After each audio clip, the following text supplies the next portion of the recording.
നമ്മളിനി പോകുന്നത് മെംബ്രെയിൻ പ്രോട്ടീൻസിനെ കുറിച്ചാണ്. മെംബ്രെയിൻ പ്രോട്ടീൻസ് എന്ന് പറയുമ്പോൾ മെയിനായിട്ട് 3 ടൈപ്പാണ് നമുക്ക് കാണാൻ വേണ്ടിയിട്ട് പറ്റുക. ഒന്ന് ഇൻ്റഗ്രൽ ആണ്. ഇൻ്റഗ്രൽ എന്ന് പറയുമ്പോൾ മെംബ്രെയിൻ്റെ അകത്ത് നിൽക്കുന്നത് അല്ലേ, ഇത് ഇൻ്റഗ്രൽ പാർട്ട് ഓഫ് എന്നൊക്കെ പറഞ്ഞിട്ട് നമ്മൾ പറയുന്നത് പോലെ മെംബ്രെയിൻ്റെ അകത്തുള്ളതിനെയാണ് നമുക്ക്, അത് അകത്തൊരു ഇന്നർ കോർ കണക്ഷൻ ഉള്ളതിനെയാണ് നമ്മൾ ഇൻ്റഗ്രൽ മെംബ്രെയിൻ എന്ന് പറയുന്നത്. അടുത്തത് പെരിഫറൽ പ്രോട്ടീൻസ് ആണ്. പെരിഫറൽ പ്രോട്ടീൻസ് എന്ന് പറയുമ്പോൾ പുറത്തേക്ക് എക്സ്റ്റെൻഡ് ചെയ്ത് നിൽക്കുന്ന പ്രോട്ടീൻസ് ആണ്. എന്ന് വെച്ച് കഴിഞ്ഞാൽ ഒന്നുകിൽ ഔട്ട്സൈഡിലേക്കോ അല്ലെങ്കിൽ ഇൻസൈഡിലേക്കോ, അതിനെയാണ് നമ്മൾ പെരിഫറൽ എന്ന് വിളിക്കുക. ഇൻ്റഗ്രലിന് അക്രോസ് ദ മെംബ്രെയിൻ ആയിരിക്കും ഇൻ്റഗ്രലിൻ്റെ പൊസിഷൻ എന്ന് പറയുന്നത്. ഇനി അതും കഴിഞ്ഞാൽ ലിപ്പിഡ് ആങ്കേർഡ് പ്രോട്ടീൻസ് എന്ന് വിളിക്കുന്നത്, അതിൽ തന്നെ GPI ആങ്കേർഡ് പ്രോട്ടീൻസ് ഉണ്ട്. അപ്പോൾ ലിപ്പിഡ് ആങ്കേർഡ് പ്രോട്ടീൻസ് എന്ന് പറയുമ്പോൾ it will B just associated with the membrane lipid. അപ്പോൾ മെംബ്രെയിൻ ലിപ്പിഡിലേക്ക് കണക്ഷൻ കിട്ടിയിട്ട് അതിൻ്റെ അറ്റത്തായിട്ട് പ്രോട്ടീൻ കിടക്കുകയാണ്. ചിലപ്പോൾ അത് കാർബോഹൈഡ്രേറ്റ് ത്രൂ ആയിരിക്കും ഉണ്ടാവുക. അപ്പം അങ്ങനെയുള്ളതിനെയാണ് നമ്മൾ ലിപ്പിഡ് ആങ്കേർഡ് പ്രോട്ടീൻസ് എന്ന്, കൊളുത്തി നിൽക്കുകയാണ് ചെയ്യുന്നത് ലിപ്പിഡിൽ. Okay, so it may be through the carbohydrates also. അപ്പോൾ അതും കൂടെ കൺസിഡർ ചെയ്യാം. അപ്പോൾ അതിൻ്റെ ഡീറ്റെയിൽസിലേക്ക് പോകുകയാണെങ്കിൽ, അപ്പം അതിൽ മെയിനായിട്ട് നമുക്കൊരു കൺഫ്യൂഷൻ ഉണ്ടാക്കുന്ന സാധനമായിരിക്കും സൈഡ്നെസ് എന്ന് പറയുന്നത്. അപ്പം മെംബ്രെയിൻ പ്രോട്ടീൻ്റെ സൈഡ്നെസ് എന്ന് പറയുന്നത് വളരെ സിമ്പിളാണ്, ഒന്നുമില്ല. ഒരു പ്രോട്ടീന് എന്ന് പറയുന്നത് ഒന്നുകിൽ ഔട്ട്സൈഡ് എൻവയോൺമെൻറ്റുമായിട്ട് ഇൻട്രാക്ട് ചെയ്യാം, അല്ലെങ്കിൽ ഇൻസൈഡ് എൻവയോൺമെൻറ്റുമായിട്ട് ഇൻട്രാക്ട് ചെയ്യാം. ഇപ്പോൾ ഒരു സെല്ലിന് വിത്തിൻ ദ സൈറ്റോപ്ലാസത്തിലുള്ള കമ്പോണൻസുമായിട്ട് ഇൻട്രാക്ട് ചെയ്യുന്നത്, എന്നിട്ട് ടു ദ ഔട്ട്സൈഡോ അല്ലെങ്കിൽ from the outside to the ഇൻസൈഡോ ആയിരിക്കും അതിൻ്റെ മെയിൻ റോൾ വരുന്നത്. അപ്പം ഔട്ട്സൈഡ് ഉള്ള ഒരു മെംബ്രെയിനുമായിട്ട് ഒരു കമ്പോണൻസുമായിട്ട് ഇൻട്രാക്ട് ചെയ്യുന്ന മോളിക്യൂൾ ആണെങ്കിൽ it will be extending to the outside, extraplasmic ആയിട്ടുള്ള എക്സോപ്ലാസ്മിക് ആയിട്ടുള്ള ഒരു പ്രോട്ടീൻ കമ്പോണൻ്റ് ആയിരിക്കും അത്. അപ്പോൾ അതിൻ്റെ സൈഡ് എന്ന് പറയുന്നത് എക്സ്ട്രാ സെല്ലുലാർ ആയിരിക്കും. ഇനി അകത്തെ ഒരു കമ്പോണൻറ്റുമായിട്ടാണ് ഈ പ്രോട്ടീൻ ഇൻട്രാക്ട് ചെയ്യുന്നത്, ഇറ്റ് വിൽ ബി സൈറ്റോസോളിക്. അപ്പം സൈറ്റോസോളിക് സൈഡിലുമായിട്ടായിരിക്കും ഇൻട്രാക്ഷൻ വരുന്നത്. സോ അതെന്തായി സൈറ്റോപ്ലാസ്മയിലേക്ക് സൈറ്റോസോളിക് പ്രോട്ടീൻ ആയിട്ട് മാറും. അതാണ് അതിൻ്റെ സൈഡ്നെസ് കൊണ്ട് ഉദ്ദേശിക്കുന്നത് എന്ന് മനസ്സിലാക്കുക. അപ്പം ഫസ്റ്റ് കമ്പോണൻ്റ് ആയിട്ടുള്ള ഇൻ്റഗ്രൽ പ്രോട്ടീൻസിലേക്ക് ഞാൻ പോവാണ്. ഇൻ്റഗ്രൽ പ്രോട്ടീൻസ് ഇവിടെ നിങ്ങൾക്ക് കാണാൻ വേണ്ടിയിട്ട് പറ്റും. ഇത് ലിപ്പിഡ് മെംബ്രെയിൻ ആണ് അല്ലേ, ഇതൊരു ലെയർ, ഇതൊരു ലെയർ, ഇത് ടോട്ടൽ ലിപ്പിഡ് ബൈലെയർ. അതിൻ്റെ അകത്ത് കൂടെ നോക്കിയാൽ നിങ്ങൾ ഓക്കെ ഇങ്ങനെ ഒരു ഹെലിക്കൽ സ്ട്രക്ചേഴ്സ് ആൽഫ ഹെലിക്സ് ആയിട്ട് അങ്ങനെ കാണാം. ഓക്കെ, അപ്പം ഇതിനെയാണ് നമ്മൾ ഇൻ്റഗ്രൽ പ്രോട്ടീൻ എന്ന് വിളിക്കുക. ഓക്കെ, ഇൻ്റഗ്രൽ പ്രോട്ടീൻ, ഇത് ഇൻ്റഗ്രൽ പ്രോട്ടീനിൽ അസോസിയേറ്റ് ചെയ്തേക്കുന്ന പെരിഫറൽ പ്രോട്ടീനാണ് ഇതൊക്കെ. Okay, and it can interact with the outside environment. ഇത് ത്രൂ ആയിരിക്കും ഈ മോളിക്യൂൾ ഉണ്ടാവുന്നത്. ഒരു ഒരു ചാനൽ എന്ന് പറയുന്നത് എന്തായിരിക്കും, എപ്പോഴും ഇൻ്റഗ്രൽ പ്രോട്ടീൻ ആയിരിക്കും ഒരു ചാനൽ എന്ന് പറയുന്നത്. ഓക്കെ, ചാനൽ എന്ന് പറയുന്നത് ഇൻ്റഗ്രൽ പ്രോട്ടീൻ ആയിരിക്കും, അല്ലെങ്കിൽ പമ്പ് എന്ന് പറയുന്നതൊക്കെ ഇൻ്റഗ്രൽ പ്രോട്ടീൻ ആയിരിക്കും എന്ന് മനസ്സിലാക്കുക.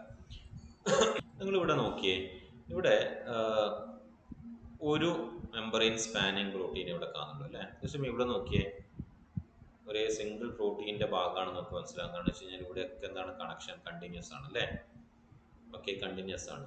So that means more than one membrane spanning regions ഉണ്ട്. മെംബ്രെയിൻ സ്പാനിങ് റീജിയൻസ് എന്ന് പറഞ്ഞു കഴിഞ്ഞാൽ വിത്തിൻ ദ മെംബ്രെയിൻ ഉള്ള regions. Okay, membrane spanning regions ഇവിടെ 3 ഉണ്ട്. അപ്പം ചില ഇൻ്റഗ്രൽ പ്രോട്ടീൻസ് ഒന്നുണ്ടാവും, ഒന്ന് മാത്രമേ ഉണ്ടാവുള്ളൂ. ചില ഇൻ്റഗ്രൽ പ്രോട്ടീൻസിൻ്റെ കേസിൽ ഒന്നിൽ കൂടുതൽ മെംബ്രെയിൻ സ്പാനിങ് റീജിയൻസ് ഉണ്ടാവും. ഒന്ന് മനസ്സിലാക്കി വെച്ചാൽ മതി. And you can see that around 25 to 30% of the encoded proteins, they are actually integral proteins only. Okay, അപ്പം ഇൻ്റഗ്രൽ പ്രോട്ടീൻസ് ആണ്. ഇപ്പം എസ്പെഷ്യലി ഡ്രഗ് ടാർഗറ്റ് ചെയ്യുന്ന പ്രോട്ടീൻസ് ഒക്കെ ഒരു 20 to 35% എന്താണ് ഈ ഇൻ്റഗ്രൽ പ്രോട്ടീൻസ് ആണ്. ഇനി അതുപോലെ തന്നെ 25 to 30% of the encoded proteins. Encoded proteins എന്ന് പറയുമ്പോൾ ജീന് കോഡ് ചെയ്യുന്ന പ്രോട്ടീനിൽ ഒരു 25 to 30% എന്താണ് ഈ ഇൻ്റഗ്രൽ പ്രോട്ടീൻസ് ആണ്, മെംബ്രെയിൻ പ്രോട്ടീൻസ് ആണ്. അതുപോലെ ഡ്രഗ് ടാർഗറ്റ് ചെയ്യുന്ന പ്രോട്ടീൻസിൽ അറൌണ്ട് 60% ഡ്രഗും ടാർഗറ്റ് ചെയ്യുന്നത് ഈ പറയുന്ന ഇൻ്റഗ്രൽ പ്രോട്ടീൻസിനെ ആയിരിക്കും. Because most of them will be acting as the receptors. Okay, membrane spanning receptors എന്ന് പറയുന്നത് ഈ മെംബ്രെയിൻ്റെ അകത്തൂടെ പോകുന്ന ഇൻ്റഗ്രൽ പ്രോട്ടീൻ ആയിരിക്കും ആ റിസപ്റ്റേഴ്സിൻ്റെ കമ്പോണൻ്റ് ആയിട്ട് വരിക. Now most of the integral membrane proteins functions in the following capacities. ഒന്ന് നോക്കാം നിങ്ങൾ. They will be acting as the receptors. Okay, they will be acting as a receptor that binds specific substances at the membrane surface. നമുക്കറിയാം എല്ലാ മോളിക്യൂൾസിനും എന്ത് ചെയ്യാൻ പറ്റില്ല, മെംബ്രെയിനെ cross ചെയ്തിട്ട് cytoplasmic സൈറ്റിലേക്ക് പോകാൻ വേണ്ടിയിട്ട് പറ്റില്ല.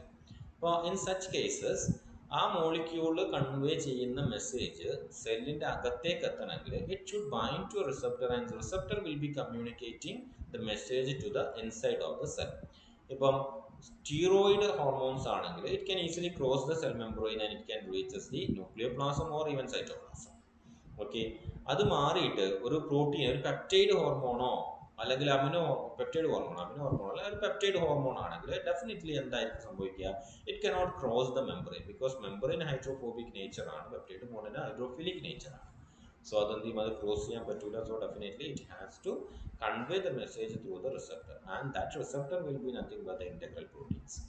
Now second function എന്ന് പറയുന്നത് as A channels or transporters. ഞാൻ പറഞ്ഞു ട്രാൻസ്പോർട്ടർ ആയിട്ട് ആക്ട് ചെയ്യുന്നത് ഇന്റഗ്രൽ പ്രോട്ടീൻസ് ആയിരിക്കുന്നത്, involve in the movement of ions and solutes across the membrane. And the third function is as an agent that transfer electrons during the process of photosynthesis and respiration. നിങ്ങൾ മൈറ്റോകോൺട്രിയയിൽ aerobic respiration, electron transport chain പഠിച്ചപ്പോൾ അവിടെ കാണുന്ന proteins ഒക്കെ എന്താ, അത് integral proteins ആണ്, which is carrying electrons. One complex നിന്ന് വേറൊരു കോംപ്ലക്സിലേക്ക് ഇലക്ട്രോൺ ട്രാൻസ്പോർട്ട് ചെയ്യുന്ന അതേ സമയം തന്നെ എന്ത് ചെയ്യുന്നുണ്ട്, H+നെ പമ്പ് ചെയ്യുന്നുണ്ട്. So that function is also carried out by the integral proteins. ഈ മെയിൻ 3 കാറ്റഗറി ഓഫ് ഫംഗ്ഷൻ ആണ് ഇന്റഗ്രൽ പ്രോട്ടീൻസിന് ഉള്ളത് എന്ന് മനസ്സിലാക്കുക. ഓക്കെ, അപ്പോൾ ഇന്റഗ്രൽ പ്രോട്ടീൻസിന് ഞാൻ പറഞ്ഞു കുറച്ച് റീജിയൻസ് പുറത്തേക്ക് പ്രൊട്രൂഡ് ചെയ്ത് വെക്കുന്നുണ്ടാവും. അതെന്തായിരിക്കും, അത് that is formed of hydrophilic amino acids അല്ലെങ്കിൽ പോളാർ അമിനോ ആസിഡ്സ്, പോളാർ ചാർജറോ അല്ലെങ്കിൽ പോളാർ അൺചാർജറോ ആയിട്ടുള്ള അമിനോ ആസിഡ്സ് കൊണ്ടായിരിക്കും അത് ഉണ്ടാവുക. ആൻഡ് ഇന്റഗ്രൽ റീജിയനിലുള്ള അമിനോ ആസിഡ്സ് എന്ന് പറയുന്നത് ഹൈഡ്രോഫോബിക് അമിനോ ആസിഡ്സ് ആയിരിക്കും, നോൺ പോളാർ ആയിട്ടുള്ള നോൺ ചാർജർ ആയിട്ടുള്ള അമിനോ ആസിഡ്സ് ആയിരിക്കും ഉണ്ടാവുക. അപ്പം lipid bilayer, within the lipid bilayer amino acids എന്ന് പറയുന്നത് they are rich in hydrophobic amino acids, and protruded portion which interact with the outside or the cytoplasmic side is having comparatively hydrophilic amino acid. അതാണ് integral proteins എന്ന് പറയുന്നത്. And now we are just moving into the peripheral proteins. നമ്മൾ കാണുന്നത് പോലെ തന്നെ peripheral സൈഡിലായിരിക്കും peripheral proteins ഉണ്ടാവുക എന്നുള്ളതാണ്. Okay, ഇപ്പോൾ ഇവിടെ ഈ ബ്ലാക്ക് ആൻഡ് വൈറ്റിലാണ് ഒരു ഗ്രേ കളറിൽ നമുക്ക് കാണുന്നത് ഇന്റഗ്രൽ പ്രോട്ടീൻസ് ആണ്. ഇന്റഗ്രൽ പ്രോട്ടീൻസ് പ്രൊട്രൂഡിങ് പാർട്ടാണ് പുറത്ത് കാണുന്നത്. ഞാൻ നേരത്തെ പറഞ്ഞിട്ടുണ്ടായിരുന്നു, ഈ പ്രൊട്രൂഡിങ് പാർട്ടുമായിട്ട് അസോസിയേറ്റ് ചെയ്തിട്ട് ആരെ കാണാം, പെരിഫറൽ പ്രോട്ടീൻസിനെ കാണാം. ഇനി അല്ലാതെ ഫ്രീ ആയിട്ട് പെരിഫറൽ പ്രോട്ടീൻസിനെ ഇങ്ങനെ കാണാൻ വേണ്ടിയിട്ട് പറ്റും. പെരിഫറൽ പ്രോട്ടീൻസിനെ ഇങ്ങനെ ഇവിടെ നിർത്തുന്നത് ഈ ലിപ്പിഡുമായിട്ടുള്ള ഇലക്ട്രോസ്റ്റാറ്റിക് ബോണ്ടാണ്. Okay, electrostatic bond, you can find it here. Electrostatic ബോണ്ടാണ് ഈ ഒരു ഇന്ററാക്ഷൻ ഫീസിബിൾ ആക്കുന്നത്. ഇലക്ട്രോസ്റ്റാറ്റിക് ബോണ്ട് ആയതുകൊണ്ട് തന്നെ ഇങ്ങനെയുള്ള പെരിഫറൽ പ്രോട്ടീനെ നമ്മൾക്ക് എക്സ്ട്രാക്ട് ചെയ്യാൻ വളരെ എളുപ്പമാണ്. എന്ത് ചെയ്താൽ മതി, ഹൈ കോൺസെൻട്രേറ്റഡ് സാൾട്ട് സൊല്യൂഷനുമായിട്ട് ട്രീറ്റ് ചെയ്ത് കഴിഞ്ഞാൽ it will get solubilised. Okay, as a result ഈ ഇലക്ട്രോസ്റ്റാറ്റിക് ബോണ്ട് അങ്ങ് ഇല്ലാതായിട്ട് നമുക്ക് പ്രത്യേകിച്ച് ഈ പെരിഫറൽ പ്രോട്ടീൻസിനെ എടുത്ത് കളയാൻ വേണ്ടിയിട്ട് പറ്റും. ഇനി മോസ്റ്റ് സ്റ്റഡീഡ് ആയിട്ടുള്ള ഈ പെരിഫറൽ പ്രോട്ടീൻസ് എന്ന് പറയുന്നത് ഇതുപോലെ സൈറ്റോസോളിക് സൈഡിൽ കാണുന്ന പെരിഫറൽ പ്രോട്ടീൻസ് ആണ്. എസ്പെഷ്യലി നമുക്കറിയാം റിസപ്റ്റേഴ്സുമായിട്ട് അസോസിയേറ്റ് ചെയ്തിട്ട് എൻസൈം ലിങ്ക്ഡ് റിസപ്റ്റേഴ്സ് എന്ന് നിങ്ങൾ കേട്ടിട്ടുണ്ടാവും. റിസപ്റ്റേഴ്സായിട്ട് അസോസിയേറ്റ് ചെയ്തിട്ട് എൻസൈം ഉണ്ടാവും. അതൊരു പെരിഫറൽ പ്രോട്ടീൻ ആണ് ആക്ച്വലി, ഫ്രീ ആയിട്ടുള്ള എൻസൈംസ് അല്ല. ഈ ബോണ്ടുമായിട്ട് ഈ ഇന്റഗ്രൽ പ്രോട്ടീൻസുമായിട്ട് അതുപോലെ തന്നെ ലിപ്പിഡ് മെംബ്രെയിനുമായിട്ടും ഇന്നർ സൈഡിൽ അസോസിയേറ്റ് ചെയ്ത് നിൽക്കുന്നതാണ്. എന്താ അവിടെ സംഭവിക്കുന്നതെന്ന് വെച്ച് കഴിഞ്ഞാൽ ആ എൻസൈം ആക്റ്റീവ് ആവണമെങ്കിൽ ഈ ഇന്റഗ്രൽ പ്രോട്ടീൻ എന്ത് ചെയ്യണം, പുറത്തുനിന്ന് ഒരു മോളിക്യൂളായിട്ട് റിസപ്റ്റർ എന്ന് പറയുന്ന ഒരു സാധനമായിരിക്കുമല്ലോ ഇന്റഗ്രൽ പ്രോട്ടീൻ എന്ന് പറയുന്നത്. അപ്പോൾ പുറത്തുള്ള ഒരു മോളിക്യൂൾ ഒന്ന് ബൈൻഡ് ചെയ്യണം അവിടെ. ഓക്കെ, ആ സിഗ്നലിംഗ് മോളിക്യൂൾസ് ഒന്ന് ബൈൻഡ് ചെയ്ത് അപ്പോഴാണ് ഈ ഇന്റഗ്രൽ പ്രോട്ടീൻസുമായിട്ട് അസോസിയേറ്റ് ചെയ്ത് കിടക്കുന്ന enzyme, it is actually peripheral protein, അതൊന്ന് ആക്റ്റീവ് ആകും. ആസ് എ റിസൾട്ട് ഈ എൻസൈം എന്ത് ചെയ്യും, it will B taking part in a reaction where a substrate is converted into a product. ഈ പ്രോഡക്റ്റ് ആണ് സെക്കൻഡ് മെസ്സഞ്ചർ ആയിട്ട് ആക്ട് ചെയ്യുന്നതും. As a result ആ മെസ്സേജ് എന്താണോ പുറത്തെ സിഗ്നലിംഗ് മോളിക്യൂൾസ് കൊടുത്തിരിക്കുന്ന മെസ്സേജ്, ആ മെസ്സേജ് അകത്തേക്ക് സൈറ്റോപ്ലാസത്തിലേക്കോ ന്യൂക്ലിയോപ്ലാസത്തിലേക്കോ DNA-യിലേക്കോ കൺവേ ചെയ്യുന്നതും ആ എൻസൈംസിന്റെ കെമിക്കൽ റിയാക്ഷൻ ഫലമായിട്ടുണ്ടാകുന്ന പ്രോഡക്റ്റ് ആയിരിക്കും. അപ്പം അതാണ് എൻസൈംസ്. അപ്പം മോസ്റ്റ് സ്റ്റഡീഡ് ആയിട്ടുള്ള ഒരു പെരിഫറൽ പ്രോട്ടീൻ എന്ന് പറയുന്നത് സൈറ്റോപ്ലാസ്മിക് സൈഡിലുള്ള പെരിഫറൽ പ്രോട്ടീൻസ് ആണ്. എൻസൈംസ് ആയിട്ട് ആക്ട് ചെയ്യാം അതിന്. ഓക്കെ, അല്ലെങ്കിൽ just protein, G protein coupled receptors ഉണ്ടാവും. നമുക്ക് ആ കപ്ലിംഗ് ഇല്ലാണ്ടാവുമ്പോൾ ആക്റ്റീവ് ആവുന്ന പ്രോട്ടീൻസ് ആയിട്ട് ആവാം. അങ്ങനെ സിഗ്നലിങ്ങിൽ സഹായിക്കുന്നതായിരിക്കും. അല്ലെങ്കിൽ സ്കെൽറ്റൽ ഫ്രെയിം വർക്ക് നമുക്കറിയാം, നമ്മൾ പ്ലാസ്മ മെംബ്രെയിൻ്റെ അടിയിൽ ഒരുപാട് പ്രോട്ടീൻസ് ഉണ്ട് അല്ലേ, ഫൈബ്രസ് ആയിട്ടുള്ള ഒരുപാട് പ്രോട്ടീൻസ് ഉണ്ട്. That forms the skeletal network which actually shape the cell. Okay, അപ്പം ആ ഒരു പ്രോട്ടീനും എന്താണ്, that is interacting with the membrane through the electrostatic interaction. And അതും പെരിഫറൽ പ്രോട്ടീൻസിന് എക്സാമ്പിൾ. സ്കെലിറ്റനായിട്ട് ആക്ട് ചെയ്യുന്നുണ്ട്, എൻസൈംസ് ആയിട്ട് ആക്ട് ചെയ്യുന്നുണ്ട്, ജി പ്രോട്ടീൻ അല്ലെ, കപ്പിൾഡ് റിസപ്റ്റേഴ്സിൽ പ്രോട്ടീൻ ആയിട്ട് ആക്ട് ചെയ്യുന്നുണ്ട്. അങ്ങനെ പല റോളുകൾ പ്ലേ ചെയ്യുന്ന പെരിഫറൽ പ്രോട്ടീൻസ് കാണാൻ വേണ്ടിയിട്ട് പറ്റും നമ്മുടെ സെല്ലിൻ്റെ ഉള്ളിൽ. നൗ നെക്സ്റ്റ് വൺ എന്ന് പറയുന്നത് ലിപ്പിഡ് ആങ്കേർഡ് പ്രോട്ടീൻസ് ആണ്. പേര് സൂചിപ്പിക്കുന്നത് പോലെ തന്നെ ലിപ്പിഡ് ആങ്കേർഡ് അല്ലെ, ലിപ്പിഡ് മോളിക്യൂൾസിൽ കൊളുത്തി നിൽക്കുന്ന പ്രോട്ടീൻസ് ആണ് ലിപ്പിഡ് ആങ്കേർഡ് പ്രോട്ടീൻസ് എന്ന് വിളിക്കുന്നത്. രണ്ട് തരത്തിലാണ് നമുക്ക് ഈ പറയുന്ന ലിപ്പിഡ് ആങ്കേർഡ് പ്രോട്ടീൻസിനെ കാണാൻ വേണ്ടിയിട്ട് പറ്റുക. ഒന്നുകിൽ പ്രോട്ടീൻ എന്ത് ചെയ്യുന്നു, നേരിട്ട് ലിപ്പിഡുമായിട്ട് അസോസിയേറ്റ് ചെയ്തിട്ട്, അല്ലെങ്കിൽ പ്രോട്ടീൻ എന്ത് ചെയ്യുന്നു, ഒരു ഫോസ്ഫാറ്റിഡൈൽ ഇനോസിറ്റോൾ, ഈ ഐ എന്ന് പറയുന്ന ഇനോസിറ്റോൾ ആണ്, പി എന്ന് പറയുന്നത് ഇവിടെ ഫോസ്ഫേറ്റ് ഗ്രൂപ്പാണ് അല്ലെങ്കിൽ ഫോസ്ഫോറിക് ആസിഡ് ആണ്. അപ്പോൾ ഫോസ്ഫാറ്റിഡൈൽ ഇനോസിറ്റോൾ എന്ത് ചെയ്യുന്നുണ്ട്, ഈ ലിപ്പിഡുമായിട്ട് അസോസിയേറ്റ് ചെയ്ത് കിടക്കുന്നുണ്ട്.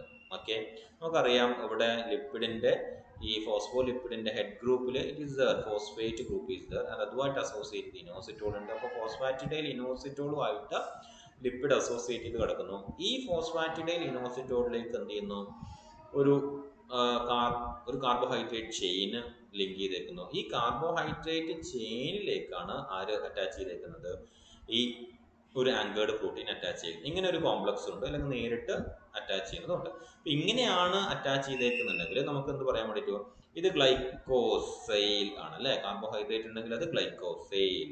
ഇതെന്താണ്, ഫോസ്ഫാറ്റിഡൈൽ ഇനോസിറ്റോൾ. അതാണ് GPI റെപ്രസെന്റ് ചെയ്യുന്നത്. GPI ആങ്കേർഡ് പ്രോട്ടീൻ എന്താ, ഫോസ്ഫാറ്റിഡൈൽ ഗ്ലൈക്കോസൈൽ ഫോസ്ഫാറ്റിഡൈൽ ഇനോസിറ്റോൾ ആങ്കേർഡ് പ്രോട്ടീൻ ആണ്. സോ ഇങ്ങനെ ഒരു കോമ്പിനേഷനിൽ നമുക്ക് കാണാൻ വേണ്ടിയിട്ട് പറ്റും. ഇതിപ്പം ബ്രേക്ക് ചെയ്യാൻ എളുപ്പമാണ്. നമ്മൾ നേരത്തെ പെരിഫറൽ പ്രോട്ടീനും ബ്രേക്ക് ചെയ്യാൻ വേണ്ടിയിട്ട് ഹൈ കോൺസെൻട്രേറ്റഡ് സാൾട്ട് സൊല്യൂഷനുമായിട്ട് ട്രീറ്റ് ചെയ്താൽ മതി എന്ന് പറഞ്ഞു. അപ്പം അതുപോലെ വളരെ എളുപ്പത്തിൽ തന്നെ നമുക്ക് കൈകാര്യം ചെയ്യാൻ പറ്റുന്നതാണ്. എന്ത്, ഡൈജസ്റ്റ് ചെയ്യാൻ വേണ്ടിയിട്ട് എളുപ്പത്തിൽ എന്ത് ചെയ്താൽ മതി, ഈ ഒരു ബ്രേക്കിംഗ് അവിടെ ഫോസ്ഫാറ്റിഡൈൽ ഇനോസിറ്റോൾ ലിപ്പേസ് എൻസൈംസ് ഉണ്ടല്ലോ, ലിപ്പേസ് എൻസൈം വെച്ചിട്ട് ബ്രേക്ക് ചെയ്ത് കഴിഞ്ഞാൽ, ഈ ബോണ്ട് ബ്രേക്ക് ചെയ്ത് കഴിഞ്ഞാൽ നമുക്ക് എന്ത് ചെയ്യാം, ദാറ്റ് പെർട്ടിക്കുലർ GPI ആങ്കേർഡ് പ്രോട്ടീനിനെ നമുക്ക് റിമൂവ് ചെയ്യാൻ വേണ്ടിയിട്ട് സാധിക്കും എന്നുള്ളതാണ്. ഓക്കെ, ഇനി ഇങ്ങനെയുള്ള പ്രോട്ടീൻസ് മെയിനായിട്ട് കാണുന്നത് എവിടെയാണ്, പുറത്തേക്കാണ് അല്ലേ, സർഫസിന് പുറത്തേക്കാണ്, എക്സ്ട്രാ സെല്ലുലാർ സ്പേസിലേക്കാണ് ഇങ്ങനെയുള്ള പ്രോട്ടീൻ മെയിനായിട്ട് കാണുന്നത്. എന്നിരുന്നാലും you will find direct link like this lipid anchored proteins that is inside the cytoplasm. ഇങ്ങനെ ഇൻസൈഡ് സൈറ്റോപ്ലാസം ഉള്ള ഒരു ബെസ്റ്റ് എക്സാമ്പിൾസ് ആണ് SRC, RAC എന്നൊക്കെ പറയുന്ന സംഗതികൾ. നമ്മൾ ക്യാൻസർ പഠിക്കുമ്പോൾ യു വിൽ ഫൈൻഡ് ക്യാൻസറിന് ഒരു നോർമൽ സെല്ലിന് മാലിഗ്നന്റ് സെല്ലായിട്ട് കൺവേർട്ട് ചെയ്യപ്പെടുന്നതിൽ പ്രധാന റോള് വഹിക്കുന്ന പ്രോട്ടീൻസ് ആണ് SRC ഒക്കെ. അപ്പം അങ്ങനെയുള്ള പ്രോട്ടീൻസ് ഒക്കെ എന്താണ്, it's actually lipid anchored protein example ആണ്, that is found in the cytoplasmic side. Okay, ഇപ്പം ഇങ്ങനെയുള്ളതിന് എക്സാമ്പിൾ ആയിട്ട് നമുക്കിവിടെ കൗണ്ട് ചെയ്യാൻ വേണ്ടിയിട്ട് കാണുന്നത് ഓക്കെ, പ്രൊപ്പിയോണോ പ്രോട്ടീന് C. ഓക്കെ, അതൊരു എക്സാമ്പിൾ ആണ് ഈ പറയുന്ന കൈൻഡ് ഓഫ് ഇത്. എൻസൈംസ് ഉണ്ട്, ഈ നേരത്തെ പറഞ്ഞതുപോലെ പെരിഫറൽ പ്രോട്ടീൻസ് പറഞ്ഞതുപോലെ തന്നെ എൻസൈംസും കാര്യങ്ങളൊക്കെ ഈ പറയുന്ന ലിപ്പിഡ് ആങ്കേർഡ് പ്രോട്ടീൻസിലും നമുക്ക് കാണാൻ വേണ്ടിയിട്ട് പറ്റും എന്നുള്ളതാണ്. ചില കണ്ടീഷൻസ്, നൊക്ടേണൽ ഹീമോഗ്ലോബിനൂറിയ എന്ന് പറയുന്ന ഒരു condition, it's actually defect in GPI anchored protein synthesis. അതതിൻ്റെ റിസൾട്ട് കൊണ്ടുണ്ടാവുന്നതാണ്. SRCയും RACയും ഞാൻ പറഞ്ഞു സൈറ്റോപ്ലാസ്മിക് സൈഡിലുള്ള ലിപ്പിഡ് ആങ്കേർഡ് പ്രോട്ടീൻ എക്സാമ്പിൾസ് ആണ്. ഇപ്പോൾ GPI anchored protein, normal lipid direct anchored protein, ഇത് രണ്ടും കൂടെ റെപ്രസെന്റ് ചെയ്തിട്ടുണ്ട് എന്നുള്ളത് മനസ്സിലാക്കി വെക്കുക, കൃത്യമായിട്ട് പഠിക്കുക. ഇത്രയും 3 ടൈപ്പാണ് നമുക്ക് പ്രോട്ടീൻ്റെ കേസിൽ, മെമ്പറൈൻ പ്രോട്ടീൻസിൻ്റെ കേസിൽ പഠിക്കാനുള്ളത്. നിങ്ങൾ എക്സാമിന് വേണ്ടിയിട്ട് നിങ്ങൾ ഈ ഡയഗ്രം അടക്കം പഠിച്ചിട്ടായിരിക്കണം എക്സാമിന് എഴുതേണ്ടത് എന്ന് പ്രത്യേകം ശ്രദ്ധിക്കുക. ഇത് 3 ഡയമെൻഷണൽ ആയിട്ടുള്ള പിക്ചറൊന്നും ആവശ്യമില്ല. ഇവിടെ നിങ്ങൾ ഹെലിക്സ് ഇങ്ങനെ സ്പ്രിങ് പോലെ വരച്ചിട്ടാൽ മതി, അല്ലാതെ ഇതുപോലെ എക്സാക്റ്റ് ആയിട്ടൊന്നും ആവശ്യമില്ല. You should have a scientific representation എന്നുള്ളതാണ് അവിടെ കാര്യം, വിട്ടുപോകരുത്. Okay, now we will be moving to the membrane carbohydrates in the next session.